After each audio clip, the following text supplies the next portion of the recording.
মাছ চাষ শুরু ৩ বছর আগে। বাড়ির ছাদে কয়েকটি প্লাস্টিকের ক্রেটে ছোট্ট পরিসরে মাছ চাষ শুরু করলেও ধীরে ধীরে পরিধি বাড়িয়ে বাণিজ্যিক রূপে পরিণত করেছেন। এখন বেশ কয়েকটি হাউস তৈরি করা হয়েছে। প্রজননের মাধ্যমে উৎপাদিত রং বেরঙের মাছ বিক্রি করে প্রতি মাসে গড়ে বাড়তি আয় করছেন ১৫,০০০ টাকা। রঙিন মাছ চাষে এখন বর্ণিল ঠাকুরগাঁয়ের গোলাম মর্তুজার জীবন। অক্সিজেন মোটর ব্যবহারের মাধ্যমে বিদ্যুতের সাহায্যে মাছের প্রজনন ঘটাচ্ছেন হাউসগুলোতে। গাপ্পি, মলি, গোল্ডফিশ, গোরামি, জেব্রাফিশ সহ অ্যাকোয়ারিয়ামের সৌন্দর্য বর্ধনে ১৮ থেকে ২০টি জাতের রঙিন মাছ উৎপাদন করছেন তিনি।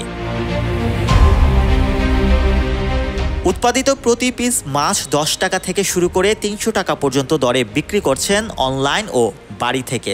শখের এই মাছ ক্রয়ে দূর দূরান্ত থেকে ছুটে আসছেন ক্রেতা ও ব্যবসায়ীরা। অনেকে আবার তার মতো মাছ চাষে আগ্রহ প্রকাশ করে পরামর্শ নিচ্ছেন। এ বিষয়ে উদ্যোক্তা গোলাম মর্তুজা জানান, ইউটিউব দেখে মাছ চাষ শুরুটা ছোট্ট পরিসরে হলেও এখন তা বাড়ানো হয়েছে।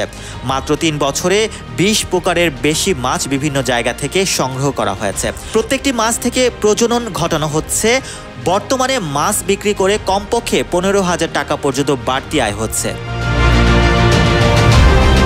Mohammad Rasel, news 21 news desk.